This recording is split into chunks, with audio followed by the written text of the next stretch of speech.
Alright, well this is going to be my 100-mile review on this CForce 500. So I thought I'd kind of just do likes and dislikes, but I'm going to do it on a scale of 1 to 10, 1 being, on the likes at least, 1 being it sucks, and 10 being that it's great. So to start off, I would say my first like about this machine is the overall looks. I think CFmoto did a good job making a good looking four-wheeler. Some of their side-by-sides I think are a little too exotic, but I think this machine looks mean, but it also looks good. The headlights look great. They have daytime running lights, which I can flip on.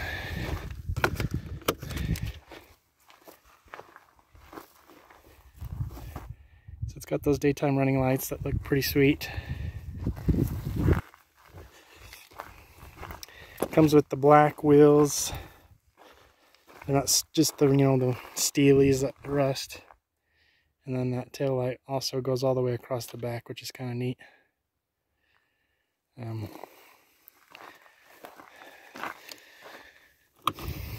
So I think it's a good looking machine.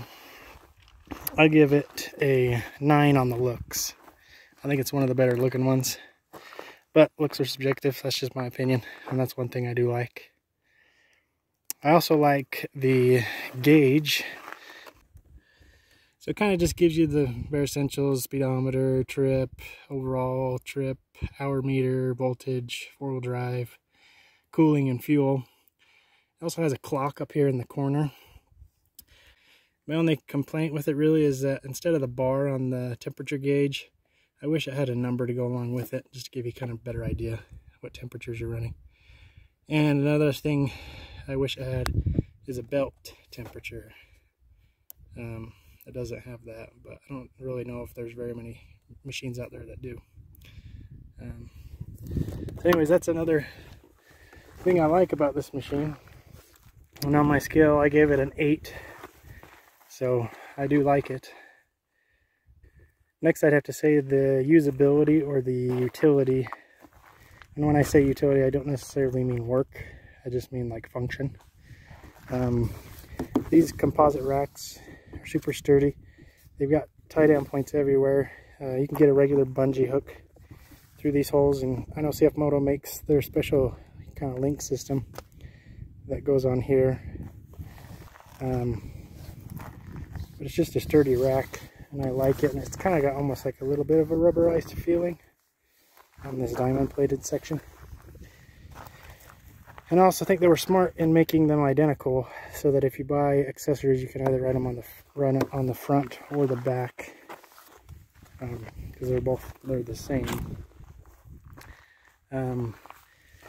CFmoto does this as well, USB. I was charging my phone just barely with it. Works great. And then just a regular cigarette lighter port there. The gauges, or excuse me, not the gauges, the switchgear on this machine feels really good. It's got a nice tactile feel to it. Doesn't feel cheap at all. Works good. Haven't had any issues with it. And at night, these are actually backlit. These little white images. So at night, those are backlit blue, and you can actually see them really good. And that's one thing. One thing I do like. Part of this kind of utility section is the lights. Lights are great on this machine. They're all LED. And this storage compartment is nice and big. It actually goes in and then kind of makes a left-hand turn. And you can put quite a bit of stuff in there. So I do like that. I think they did a good job utilizing that empty space in the wheel well. So on the usability or function of the machine, I give it an 8 out of 10. I think there's a few things they could do, like they would have had a better kind of bumper on the back or something. There's really nothing there.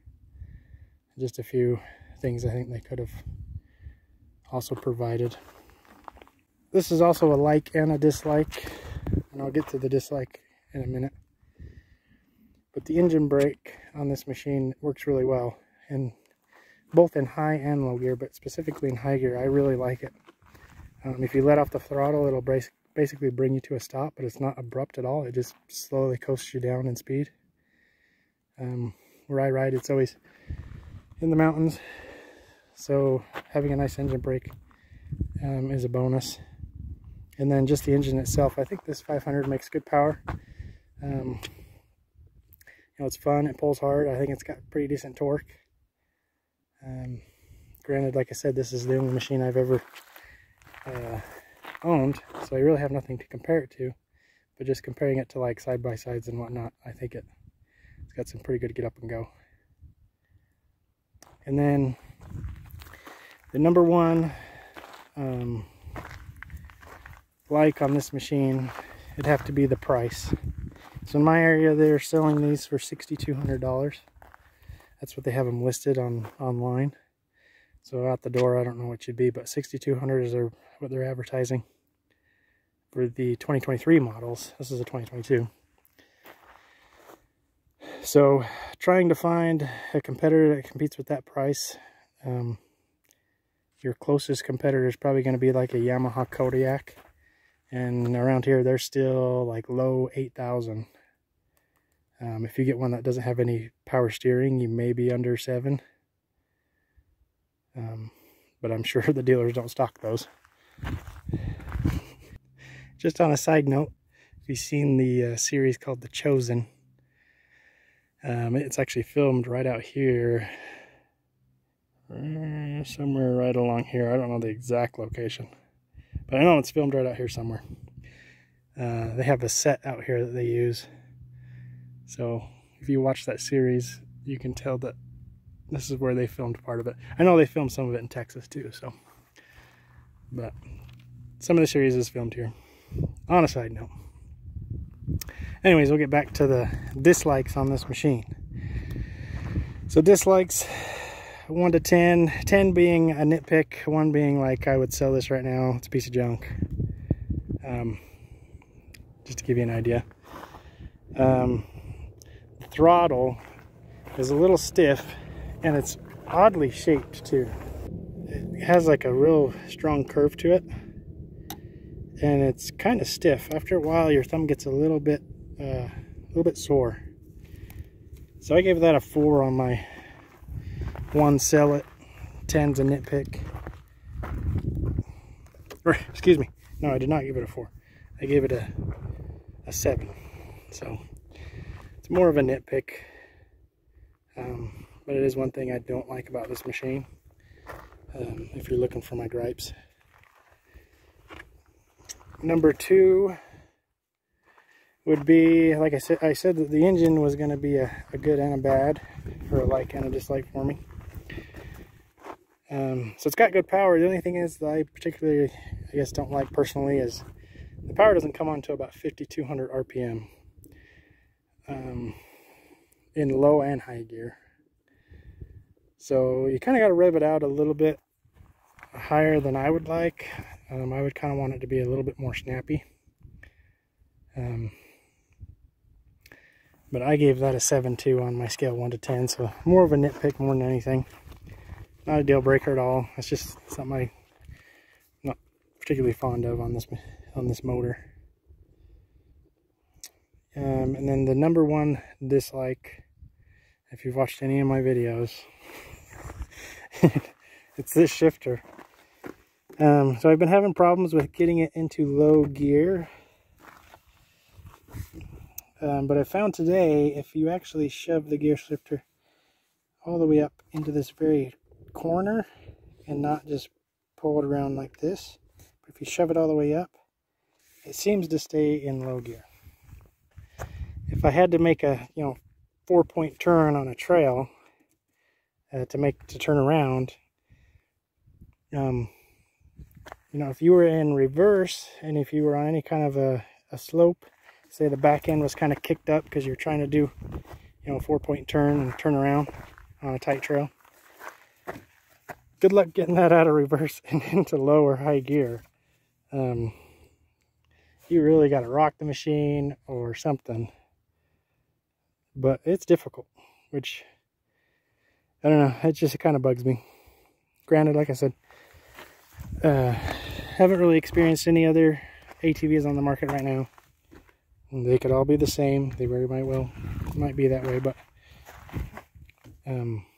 that's my number one gripe, is that I feel like the shifter just isn't the best. I'm sure there's better ones on the market. But would it keep me from buying this machine? No. But I did give it a 3 on my scale of 1 to 10. So it's higher up there, just because it's something you have to use all the time. And it can be a pain in the butt. So yeah, there's kind of my likes and dislikes after 100 miles with the CForce 500 Gen 2. I would say I have more likes than dislikes, that's for sure. Don't regret buying it. I would encourage you to go ahead and look at one. If you're thinking about buying one of these, go ahead and test drive it. Just jump on it, give it a look over. I think you'll be impressed.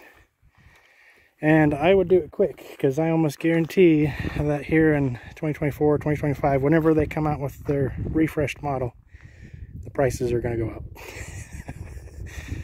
So I don't think they'll be $6,200 for much longer. Seems like when you got a player like this that's trying to get into the market, like CF Moto is, you know, they're going to start low, but eventually they're going to jack their prices up. So at least that's my prediction. All right, well, if you found anything in this video helpful or insightful, consider giving me a like. It really helps grow the channel. All right, guys, have a good one.